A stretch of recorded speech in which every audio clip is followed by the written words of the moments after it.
Todo el mundo sabe lo que es llevarse un buen susto. Pues bien, imagínese cómo sería su vida si se viera atrapado por esa especie de miedo intenso sin razón aparente cuando menos lo esperase. Así se vive con un trastorno de ansiedad.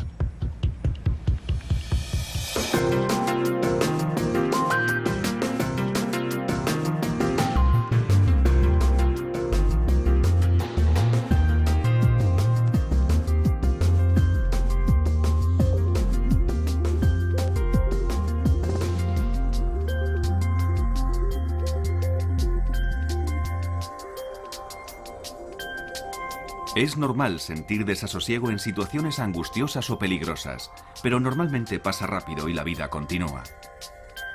Sin embargo, la ansiedad es continua y para algunas personas no pasa. Se convierte en un problema que termina controlando sus vidas.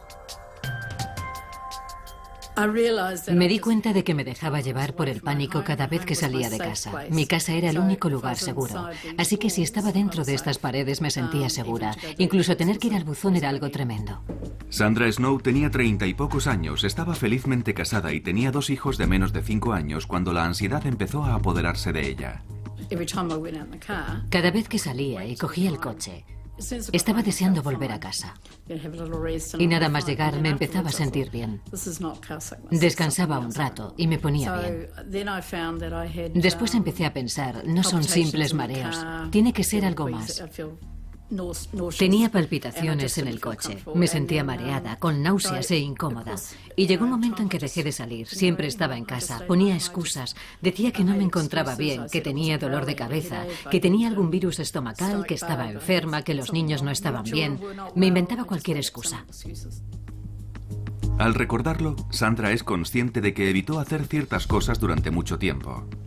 Pero después de 3 meses particularmente agobiantes a cargo de sus 2 hijos pequeños, de un marido enfermo, un negocio y de ella misma, la ansiedad le superó. Hace como un año, digamos que empecé a evitar algunas cosas. No quería ir al cine y cosas así, ni estar entre mucha gente. Y además creo que el estrés de cuidar de mi familia también influyó de alguna manera. Durante los 7 años siguientes, Sandra vivió un constante miedo diario a los ataques de pánico que llegaron a controlar su vida. Es una sensación horrible.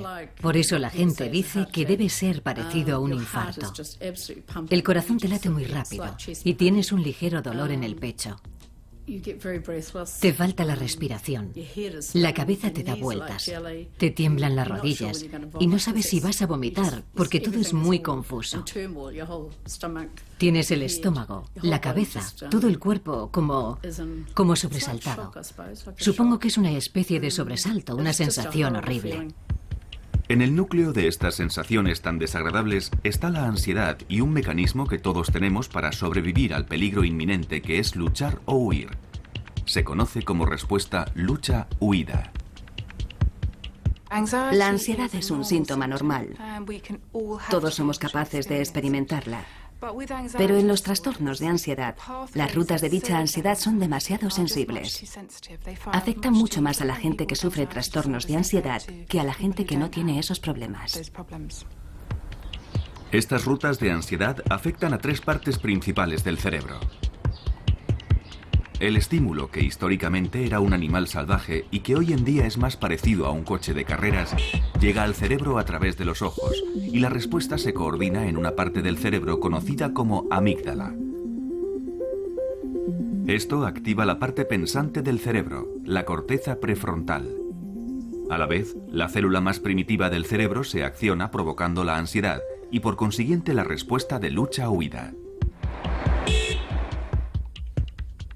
Aumenta la tasa cardíaca. La respiración se hace más rápida y se entrecorta. Y los músculos se contraen. Todo ello tiene como objetivo sobrevivir al peligro físico, pero lo que hace es provocar un ataque de pánico por una mala interpretación provocada por los trastornos de ansiedad. Porque si se padece un trastorno de ansiedad, estas partes del cerebro se activan fácilmente.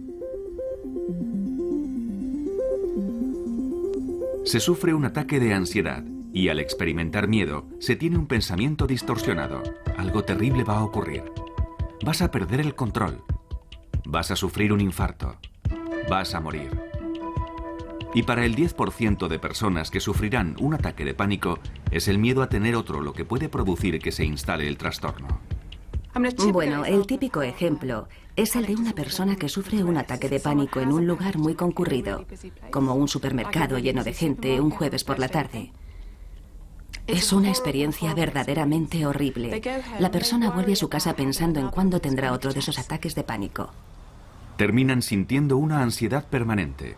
Se denomina agorafobia, que etimológicamente significa miedo a los lugares públicos abiertos, es decir, se tiene miedo a ir a cualquier lugar desprotegido.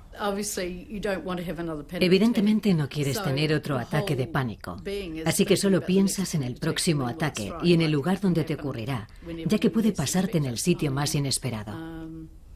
Y no quieres estar fuera de tu casa cuando ocurra, porque no quieres sentirte vulnerable. ¿Cómo vas a sobrellevarlo si estás fuera? Es decir, cuando estás fuera, no puedes llegar a casa rápidamente. Así que terminas evitando salir, porque sabes que si tienes un ataque en el supermercado, no volverás al supermercado. Si tienes uno en la lechería, no volverás a la lechería. Y terminas evitando todo lo que te hace sentir incómoda, que finalmente es todo. Durante 7 años, Sandra apenas salió de su casa. Y mientras algunas personas que sufren ataques de ansiedad o agorafobia tienen muy pocos ataques de pánico, para Sandra formaban parte de su vida y cualquier cosa podía desencadenarlos en cualquier momento, como por ejemplo salir por la puerta de su casa. Digamos que mi desafío cada mañana era salir a recoger el correo. Me obligaba a hacer ese tipo de cosas insignificantes. Pensaba que ir al buzón era mi forma de hacer algo. Me hacía sentir un poco útil, así que ir a recoger el correo era una especie de objetivo diario.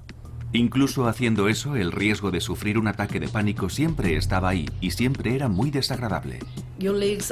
Te tiemblan las piernas. Sientes que te tienes que agarrar a algo. Yo me tenía que agarrar a lo que fuera. Si no tenía un bastón, me tenía que agarrar a un seto o a algo que tuviera cerca. Pero tenía que agarrarme a algo para no descentrarme, para poder dar el siguiente paso. Necesitaba algo donde agarrarme. La cabeza te da vueltas. El corazón se te acelera. Yo no podía mirar a los lados, solo podía mirar al buzón y después darme la vuelta y volver. A veces incluso le era difícil hacer las tareas domésticas por el efecto que tenían en su ritmo cardíaco. Creo que es porque cuando haces algo extenuante, aunque pasar la aspiradora no lo sea, estás haciendo algo que acelera tu ritmo cardíaco. Y esas palpitaciones son parecidas a las que tienes cuando sufres un ataque de pánico. Es una sensación que la mayoría de la gente ni siquiera nota y aunque lo hagan no le dan importancia.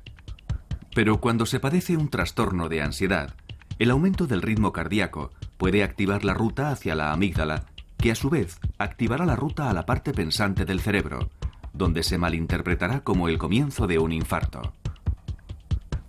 Por eso se siente ansiedad y el ritmo cardíaco se acelera y las rutas se activan. Es un círculo vicioso que termina en el ataque de pánico que se estaba intentando evitar a toda costa.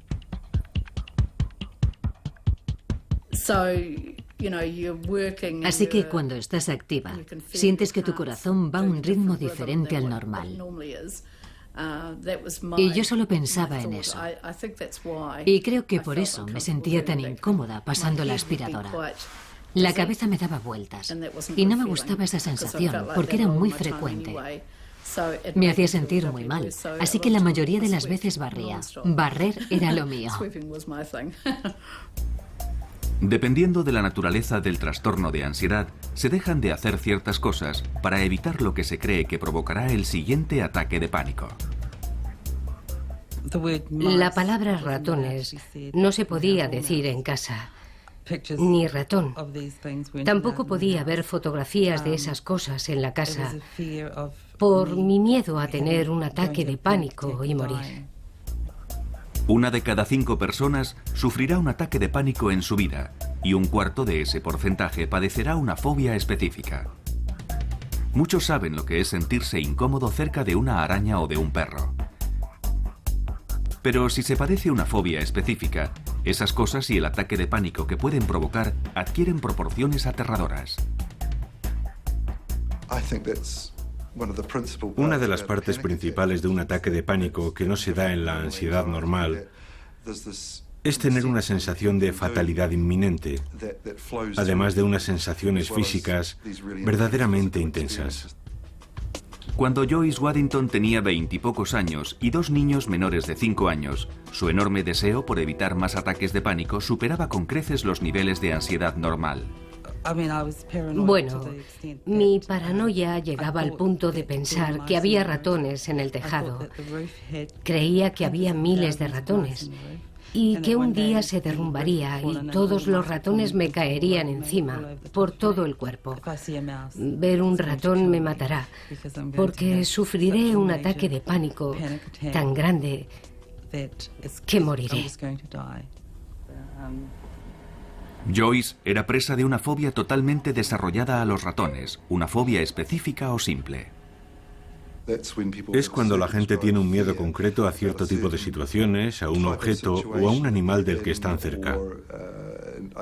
Y al quedar expuestos a ello, o simplemente el pensar en estar cerca, tienen una reacción inmediata de ansiedad, pasan mucho miedo y quieren huir, y terminar con esa situación o resisten con gran dificultad. Normalmente se trata de alturas, espacios cerrados, espacios abiertos, fuertes vientos, agua, perros, gatos, serpientes, arañas, polillas, pájaros, insectos, ratones, agujas, sangre, médicos, hospitales. Hay cientos de fobias, pero estas son las más comunes. Todo parece bastante inofensivo, pero cuando se tiene una fobia específica, esta puede controlar la vida de una persona. No me podía quitar de la cabeza la obsesión de que había ratones en cualquier sitio. Lo que también me ocurría es que empecé a oler a ratones y los olía por todos lados, 24 horas al día. Mentalmente, intentaba quitarme la idea de que había ratones en mi casa y en la de los demás. No era solo en mi casa. En las botas de agua. Se metían en las botas de agua. Y sabía que eso ocurría porque de pequeña tenía unas, y un día que fui a ponérmelas salió un ratón de ellas. Creo que ese fue un momento trágico de mi infancia. Me fui a poner las botas de agua y salió un ratón de una de ellas. Los ratones se meten en cualquier parte y en ese momento me provocaron mucho estrés. Evidentemente, el estrés que Joyce sentía por los ratones era exagerado, pero eso no impidió que controlara su vida intentando evitarlo. Los ratones se meten en las despensas y estuve muchos años sin abrir una. Lo que hacía era poner en la encimera todo lo que normalmente se guarda en los armarios de la cocina y que utilizaba a menudo. O lo ponía en otros sitios para no tener que abrir los armarios. Tazas, platos, sartenes, cualquier cosa que normalmente se pone en una despensa, yo lo tenía en estanterías. Detrás del huidizo comportamiento de Joyce se ocultaba un miedo desesperado por lo que pudiera ocurrir si veía un ratón. Creía que me quedaría sin respiración, que no podría respirar, que me desmayaría en cualquier momento y que me moriría. Esa sería la reacción que tendría si veía un ratón. Recuerdo que en una ocasión me subí a una mesa. Creo que estuve subida unas 6 o 7 horas. Me quedé paralizada.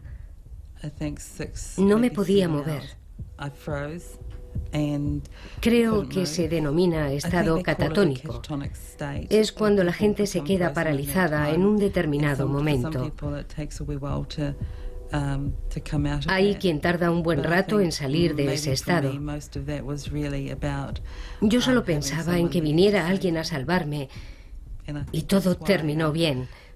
Pero no podía bajar sola, porque ni siquiera sabía que estaba subida a la mesa. Mi marido no estaba en casa en ese momento, así que tuve que esperar a que llegara y ahí estaba yo, subida a la mesa. Y se quedó como diciendo, Dios mío, ahora me hace gracia, pero entonces no me hizo ninguna. En cualquier lugar, pero sobre todo fuera de su casa, el miedo a los ratones siempre acompañaba a Joyce. Nunca me sentía segura. Podía estar paseando por la calle y el miedo estaba ahí. No me sentía segura. De hecho, llegó un momento en que conocía mi casa, conocía todos los rincones de mi casa y me aislé mucho. Cuando salía no conocía las casas de otra gente, no las conocía. Joyce terminó por no salir para nada de su casa. Creo que debieron ser unos 11 o 12 años, quizás. No salía de casa. Era más fácil quedarme y no salir, estar en casa con mis hijos. Y sí, supongo que aislarme. El miedo de Joyce a los ratones era muy intenso y no había nada que su marido ni nadie pudiera hacer para que cambiara. El objeto de tu miedo se convierte en algo aterrador y se tiene que evitar a toda costa. Por eso solo piensas en esa parte del problema y no en que pueda haber otras formas de resolverlo. Piensas que te dan mucho miedo los ratones y sabes que es algo que quizás no le ocurre a la mayoría de la gente, pero para ti no hay nada que se pueda hacer al respecto. Y mi marido era muy bueno diciéndome, no hay ratones ahí, es todo psicológico. Y yo respondía, no, sé que hay. Y a pesar de todo lo que me decía, yo seguía pensando que había ratones. No me importaba lo que dijera, estaba convencida de que había ratones. Pero gracias a su marido y a un artículo periodístico conoció una asociación que tenía una línea telefónica de ayuda a las 24 horas del día para fóbicos. A partir de ahí todo empezó a cambiar. Y me dijo, creo que esto es lo que te está ocurriendo a ti. Deberías llamar a esta persona. Así que llamé a Marcia y empecé a hablar con ella por teléfono. Y me empezó a informar sobre el miedo que padecía. No supe que se trataba de una fobia hasta entonces. Y volví a recuperar mi vida, porque había dejado de tenerla hacía 12 años. Algo hizo que Joyce se diera cuenta de lo que le ocurría, y al ser consciente de que tenía un problema, supo que existía la posibilidad de hacer algo al respecto. Hasta entonces, había asumido que el miedo a los ratones era parte de sí misma, por lo que la idea de someterse a un tratamiento nunca se le había pasado por la cabeza. La gente suele sufrir trastornos de ansiedad mucho tiempo antes de ser consciente de ello. Los consideran parte de su personalidad. Piensan, es mi carácter, me preocupo por todo. No lo consideran una enfermedad. No son el tipo de cosas que cuentan al médico. Se va al médico por un dolor de garganta o de extremidades, pero no por ciertos aspectos de la personalidad. Así que estas personas sobrellevan como pueden su preocupación y ansiedad crónica. Por eso muchas personas con trastornos de ansiedad llevan vidas muy limitadas y aisladas en lugar de buscar ayuda. Durante muchos años he hecho de todo para ocultar los síntomas sin saber con seguridad qué ocurría en mi propio cuerpo. Ni siquiera podía reunir la suficiente valentía como para preguntar a alguien ¿qué me está pasando? Asumí que era algo normal. A menudo suelen padecer diversos trastornos de ansiedad y pueden ser desesperantes. Si no se ha sufrido un trastorno de ansiedad, no es fácil comprender la intensidad que pueden llegar a alcanzar la angustia y el miedo. La preocupación acaba acaparando todo el tiempo. No es una preocupación sobre ciertos hechos aterradores que puedan ocurrir, sino sobre todo. Así que se pasan el día preocupados por una gran variedad de cosas y no duermen. Son personas irritables, están muy tensos permanentemente y su cerebro nunca descansa. Y de forma parecida, la ansiedad social no es solo un problema de timidez. Impide a la gente vivir su vida. No van a entrevistas, no progresan en su carrera, no les gusta hacer amistades porque no les gusta sobreactuar, ni pedir a nadie que salga con ellos, ni les gusta comer en público. No les gusta firmar tarjetas de crédito con alguien mirándoles. Afecta a todas las parcelas de su vida. Es una enfermedad horrible. Grant Cooper, de 41 años de edad, estuvo aislado durante muchos años debido a su fobia social. Hace 18 meses se sometió a un tratamiento intensivo que le está permitiendo recuperar cierto control sobre su vida. Pero aún recuerda su último ataque de pánico en un partido internacional de cricket al que fue con unos amigos. Estaba sentado en la tribuna y tenía suficiente espacio a mi alrededor. No había demasiada gente, así que estaba bien. Pero cuando llegaron los demás, nuestros asientos estaban en medio de una fila y estábamos rodeados de gente. Y en ese momento empecé a pensar, vaya, va a ser difícil levantarme y avanzar con tanta gente, pero voy a levantarme para ir a comprar unas cervezas. No sé si podré atravesar las abarrotadas gradas sin tambalearme y derramar la cerveza. Y fue entonces cuando empecé a sentirme muy tenso y angustiado. Empecé a tener síntomas muy fuertes en las piernas. Las tenía muy tensas. Y en las 2 horas que duró el partido estuve más concentrado en las sensaciones de mi cuerpo que en el partido de cricket. Durante años, Grant había intentado sobrellevar su ansiedad solo. Incluso cuando se dio cuenta de que tenía un problema, fue reacio a hablar de sus síntomas. A menudo son enfermedades que se padecen en silencio. El trastorno de ansiedad generalizada se suele padecer durante 20 o 25 años antes de ser tratado. Esas personas viven con un exceso de preocupación. Y en algunos casos la fobia social se suele sufrir 10 o 15 años antes de que se trate. Ahora tengo 41 años. Y sí, ahora soy consciente de ello. He empezado a ser consciente de que tengo problemas desde los 13 años. Grant recuerda perfectamente el comentario del compañero de clase que le hizo sentirse angustiado por primera vez. Hizo un comentario sobre la forma en que yo andaba, sobre cómo caminaba entonces. Y sí, no sé qué estaba haciendo en ese momento, no lo sé. A veces siento que ando normal y otras veces creo que me observan. Y cuando me siento observado es cuando me pongo tenso y angustiado y se me agarrotan los músculos. A pesar de tener una infancia feliz, Grant fue un niño tímido y retraído. Recuerdo que era un niño nervioso y, bueno, también angustiado. Me daba miedo participar en muchos deportes y ese tipo de cosas. Era un niño muy callado y no me gustaba destacar. Pero padecer un trastorno de ansiedad no es simplemente una cuestión de timidez extrema. Las personas que sufren trastornos de ansiedad tienen quizás un tipo de personalidad subyacente muy sensible y angustiada, pero también tienen una afección que es más específica y que puede ser una ansiedad social, una fobia o lo que sea, o incluso una preocupación excesiva. Y nadie sabe en realidad por qué algunas personas desarrollan este tipo de trastornos y otras no.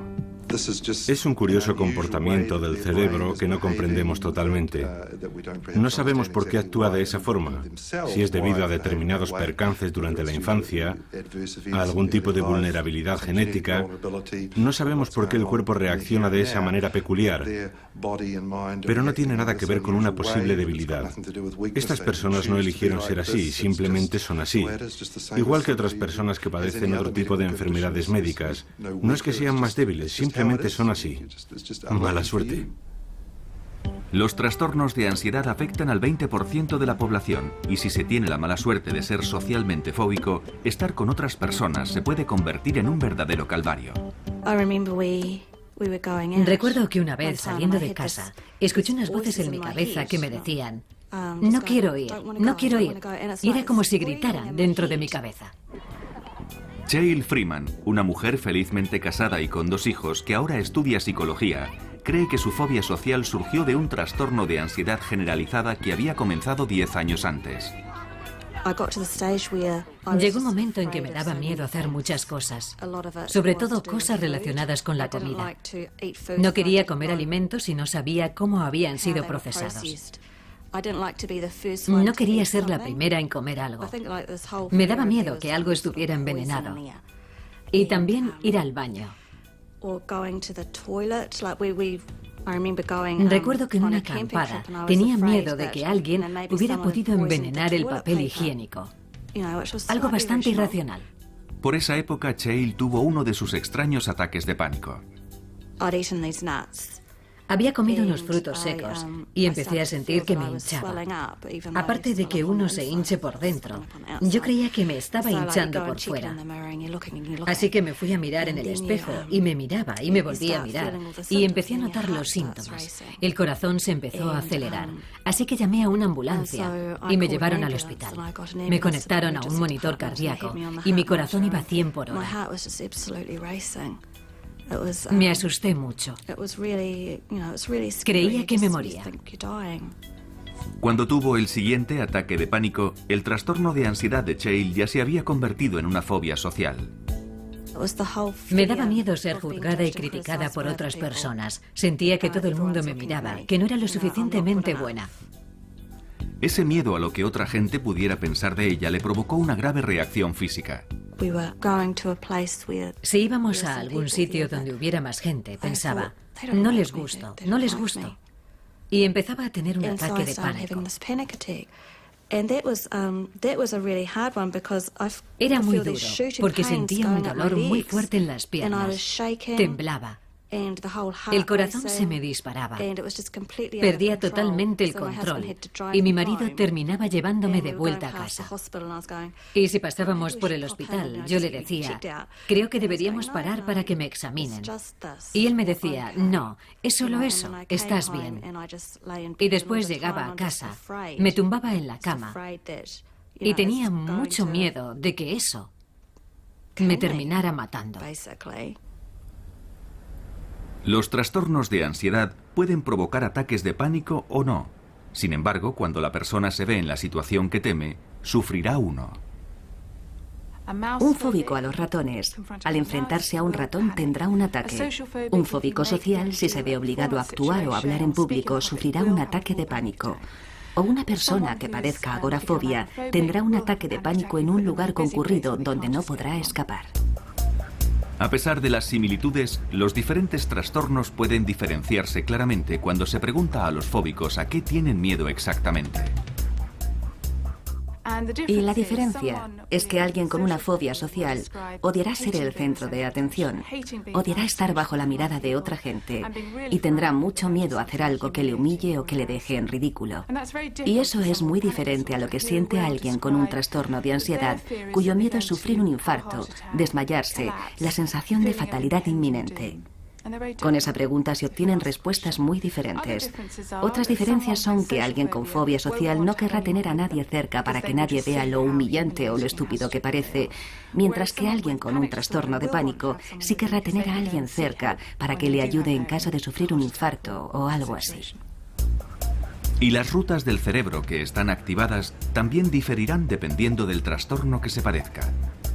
Cuando se han estudiado grupos de personas con estas afecciones y se han analizado qué partes del cerebro se encienden y cuáles se disparan en una situación que provoca ansiedad, parece que también son diferentes dependiendo del trastorno que se sufra. Por tanto, con la ansiedad social parece haber más actividad en la parte pensante del cerebro y en la amígdala que coordina la respuesta de la ansiedad. El trastorno por pánico activa esas dos partes del cerebro, pero también la parte inferior y más primitiva del cerebro responsable del lado físico de la ansiedad. Lo que se hace como resultado de la ansiedad también difiere. Alguien con fobia social, a quien no le gusta comer en público, se sentará de espaldas a la puerta para que nadie le pueda ver comer. Mientras que alguien con un trastorno de pánico se sentará muy cerca de la puerta para poder salir corriendo si sufre un ataque de pánico. Igualmente, en la cola de un supermercado, las personas con fobia social sentirán cada vez más ansiedad a medida que se acercan a la caja porque alguien les va a mirar. Van a tener que firmar su tarjeta y les temblará la mano y todo el mundo lo verá. Sin embargo, alguien con trastorno de pánico se sentirá cada vez más angustiado porque no puede salir de ahí. La agorafobia de Sandra era tan intensa que evitaba salir de casa. Sin embargo, no le impedía estar con gente. No padecía fobia social. No tenía problemas con los grupos sociales, pero salir y dejar la seguridad de mi casa era mi zona segura. Necesitaba el contacto con la gente, porque yo soy una persona muy sociable, igual que mi marido. Los dos lo somos. Pero tener gente en mi casa era algo diferente. Los ataques de pánico que tenía me incomodaban mucho, porque tenía que irme al dormitorio o al baño para intentar que se me pasaran. Cuando sufría un ataque, tenía que volver a salir y ser sociable de nuevo. Hace 7 años que el trastorno de ansiedad no controla la vida de Sandra Snow. Atrás han quedado los días en que el simple hecho de tener que ir al dentista le provocaba un ataque de pánico. Lo peor fue un día que me dolía una muela y no podía salir de la cama. No podía parar de llorar. Sentía mucha pena de mí misma. Nunca tuve ganas de suicidarme. Nunca quise acabar con mi vida, pero sentía que ya había tenido bastante. Y fue entonces cuando llamé a la Asociación de Fóbicos. Sandra habló con alguien que había pasado por lo mismo que ella, y eso fue muy tranquilizador. Me explicó lo que yo estaba sintiendo.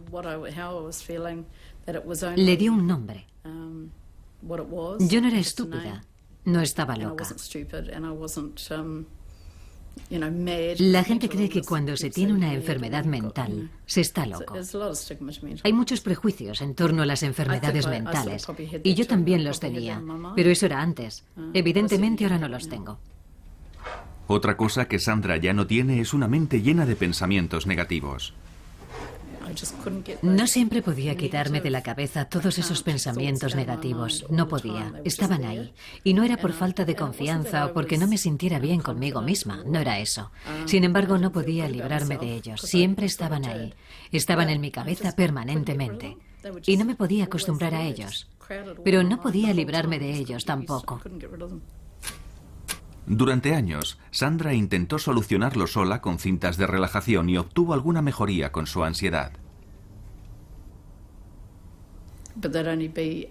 Pero era temporal. Me sentía bien. Me iba a dormir por la noche, pero al día siguiente todo seguía igual. Y aunque quería mejorar, sabía que no podría conseguirlo sola. Tras años de aislamiento en su propia casa por ansiedad aguda, finalmente Sandra fue a ver a un psiquiatra. El psiquiatra me dijo que tenía un desequilibrio químico, ya que mis niveles de serotonina estaban muy bajos. Una parte clave en el sistema de comunicación del cerebro, la serotonina neuroquímica, lleva señales por la sinapsis, los huecos que hay entre las células cerebrales. Los antidepresivos también se recetan para tratar la ansiedad. Funcionan inhibiendo la recaptación de serotonina y aumentan la cantidad que circula en la sinapsis. Las rutas de la serotonina en el cerebro comienzan en su parte primitiva, el cerebro central, y lo atraviesan. Y eso explica que el aumento de los niveles de serotonina tenga efectos beneficiosos en todos esos sistemas. Sandra no estaba muy convencida acerca de la medicación. Estuve llorando todo el camino de regreso a casa, pero sentía que era lo correcto. Sentía que estaba haciendo algo positivo y en el fondo me sentía bien. Y a pesar de que no fue fácil al principio, la vida de Sandra empezó a cambiar lentamente. Las primeras 2 semanas me sentía fatal. No me sentía bien y pensaba, ¿habré hecho lo correcto? Y después, poco a poco, empezó a apetecerme salir. Sentía que podía hacerlo y no me encontraba enferma ni incómoda. Poco a poco empezamos a dar pequeños paseos en coche, caminando por el barrio, y todo se fue arreglando. La medicación es uno de los 2 tratamientos principales para los trastornos de ansiedad y a menudo se combina. El segundo es una forma de psicoterapia conocida como terapia cognitiva del comportamiento. Creemos que la terapia cognitiva del comportamiento rompe las rutas que afianzan y establecen estos trastornos. La terapia cognitiva del comportamiento actúa desde la corteza prefrontal hacia abajo para neutralizar las rutas afectadas por los trastornos de ansiedad. Una parte de dicha terapia es aprender a conocer los síntomas y romper el ciclo de ansiedad antes de que éste se produzca. Es duro, porque cuando te das cuenta de que estás angustiado, tu respiración se acelera automáticamente. Y claro, es muy difícil percatarse cuanto antes y decir, vaya, estoy teniendo ansiedad. Necesito concentrarme en la respiración. No se puede controlar sin que la gente se dé cuenta de que le está pasando, y eso ralentiza mucho las cosas. Pero cuando las cosas se tranquilizan, los síntomas empiezan a desaparecer. La terapia cognitiva del comportamiento también rompe las rutas de ansiedad intentando influir en cómo uno se siente. Las emociones son experiencias muy fuertes y también relativamente primitivas. Las emociones hacen trabajar a una parte del cerebro conocida como sistema límbico, y aprendiendo a controlar la manera de pensar, se pueden controlar de alguna manera las emociones y los síntomas físicos de la ansiedad. Un fóbico social, cuando está entre gente, piensa que todo el mundo le observa y odia ser el centro de atención porque está convencido de que va a hacer algo verdaderamente embarazoso. Con la ayuda de la terapia cognitiva del comportamiento, se aprende a tener un punto de vista más realista del mundo y a darse cuenta de que no se es el centro de atención. Al principio es duro. Sí, es duro. Pero cuando empiezas a desafiar a los pensamientos negativos, estos dejan de ser tan fuertes. Empiezas a estar por encima de ellos, pero al principio sí, sin duda alguna tuve que escribir muchas cosas y retar a mis pensamientos negativos con pensamientos positivos. Estas mismas técnicas ayudaron a Cheryl Freeman a escapar de la angustiada vida que llevaba, intentando evitar todas las situaciones que le pudieran provocar un ataque de pánico. La forma más fácil de impedir un ataque de pánico era evitar las cosas que me daban miedo. Y básicamente empiezas aquí. Te dan miedo a algo. Así que estás aquí y tu pequeña caja se hace cada vez más pequeña hasta que tu vida es así. Y mientras estés dentro de esa caja pequeña, estás completamente bien. No es una gran vida. No hay muchas cosas de las que disfrutar. Los estudios han demostrado que tanto la terapia cognitiva del comportamiento llevada a cabo correctamente como la medicación son tratamientos eficaces para el 60 o el 70% de la gente que padece trastornos de ansiedad. La terapia cognitiva fue una parte esencial en la recuperación de Cheryl, ya que le ayudó a superar su dependencia. Tienes que intentar volver a confiar en tu forma de pensar. Y hasta que lo consigues, utilizas el pensamiento de otras personas. Pero sí, esa es una parte muy importante del proceso para llegar a la etapa en la que puedes pensar, vaya, se me está acelerando el corazón, ¿por qué? Ah, vale, porque he subido escaleras. O puedes estar en una situación en la que te sientes alterado o nervioso y piensas, bueno, no pasa nada porque esté nervioso, todo el mundo puede estar nervioso. Hay que aprender a confiar en uno mismo. Cheryl combinó la terapia cognitiva del comportamiento con otras técnicas como el Reiki, la relajación y la meditación. Sin embargo, cree que fue la medicación a la que al principio fue tan reacia la que le ayudó a poner toda la teoría en práctica. Hice muchas cosas porque tenía miedo de la medicación. Era uno de mis miedos generalizados. Me había propuesto hacerlo de una manera natural y lo quería conseguir para decir al mundo, se puede hacer así, no hace falta la medicación. Pero Cheryl fue finalmente a un psiquiatra que le dijo que también sufría una depresión. No le creí, pero tenía razón, porque la vida no me parecía divertida. No tenía alegría. No tenía felicidad. No tenía felicidad en mi interior. No la tenía. Así que estaba deprimida y muy angustiada. Cheryl empezó a tomar la medicación y tras varios meses aumentando gradualmente las dosis, consiguió controlar su ansiedad. La primera vez que me di cuenta fue en una boda. En la iglesia estaba muy contenta y pensé, vaya, esto está bien. Y después, durante la cena, comí. Y comí lo que habían puesto, todos los platos.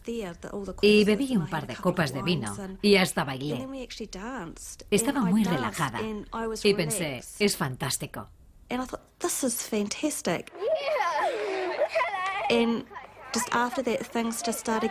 Y después las cosas empezaron a ser más fáciles. Y supongo que uno no se da cuenta en realidad. Es decir, no piensas todo el rato, vaya, lo he vuelto a hacer. Pero siempre te emocionas un poco. Piensas, sí, lo he hecho. Puede que a veces las cosas no salgan bien, pero tienes que pensar, de acuerdo, es un paso atrás. Pero con el tiempo, los buenos momentos empiezan a superar a los malos. Y llega un día en que deja de haber malos momentos. Dependiendo del trastorno de ansiedad que se padezca, otro posible tratamiento es la exposición gradual al objeto del miedo, lo que se conoce como terapia de exposición gradual. Forma parte de la terapia cognitiva del comportamiento y Joyce Waddington se estaba sometiendo a ella sin darse cuenta. Parte del mensaje de la terapia cognitiva es que no va a matarte. Es desagradable, lo reconocemos, pero se puede aprender de ella y te puede enseñar técnicas para aprender a tolerar y a sobrellevar estos sentimientos. Al obligarse a permanecer en esa situación, el cuerpo se acostumbra a estos intensos sentimientos de miedo y ansiedad. Y no empeoran, sino que finalmente desaparecen. Y con cada exposición, la calma llega más rápidamente. Confeccionar ratones de trapo fue la terapia de exposición gradual de Joyce, y el primero fue el más difícil. Me sentía como si estuviera haciendo un ratón de verdad. Como si fuera un ratón verdadero. Creo que hasta tuve palpitaciones. Fue extraño ponerle la cola porque me parecía una cola de verdad. Cuando lo tuve entre mis manos, no quería volver a tocar un ratón nunca más. Tener un ratón entre mis manos. Creo que ese fue el peor momento. Pero con el tiempo fue cada vez más fácil. Me hice muy creativa y empecé a confeccionar otros animales también. Y a partir de ahí, mejoré mucho. Joyce ha recorrido un largo camino desde que hizo su primer ratón de trapo. No recuerdo cuándo sentí que empezaba a mejorar, pero un día no noté ese olor. No tenía el miedo de antes.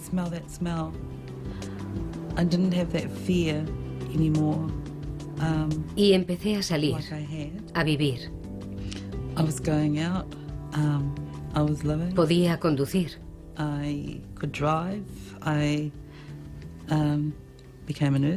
Me hice enfermera. Enfermera de psiquiatría.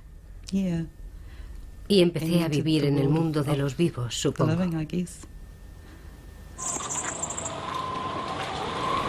En la recuperación de Grant Cooper también influyó una exposición gradual a sus situaciones más temidas. Las primeras veces, el simple hecho de ir andando a la ciudad con un grupo de gente era muy difícil. Se me agarrotaban los músculos de las piernas. Era muy difícil porque intentaba concentrarme en mi respiración y en todas las cosas que había aprendido. Pero era muy difícil hacerlo todo al mismo tiempo. Pero sí, como he comentado, cuanto más lo hacía, más fácil era. Y después hice muchos ejercicios yo solo, como caminar por mi barrio o ir a la parada del autobús y ese tipo de cosas que normalmente evitaba hacer. Sin prisa pero sin pausa, Grant está retomando la vida que la mayoría damos por supuesta.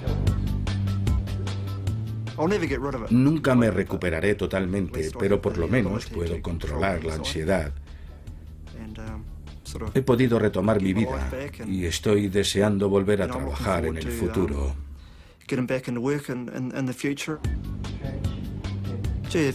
Caray, si vieras cómo estaba hace 18 meses. Hace 18 meses me sentía como un mini roto y ahora me estoy empezando a sentir como un Rolls Royce. Está muy bien. El trastorno de ansiedad de Sandra Snow la mantuvo aislada 7 años, pero solo se arrepiente de una cosa.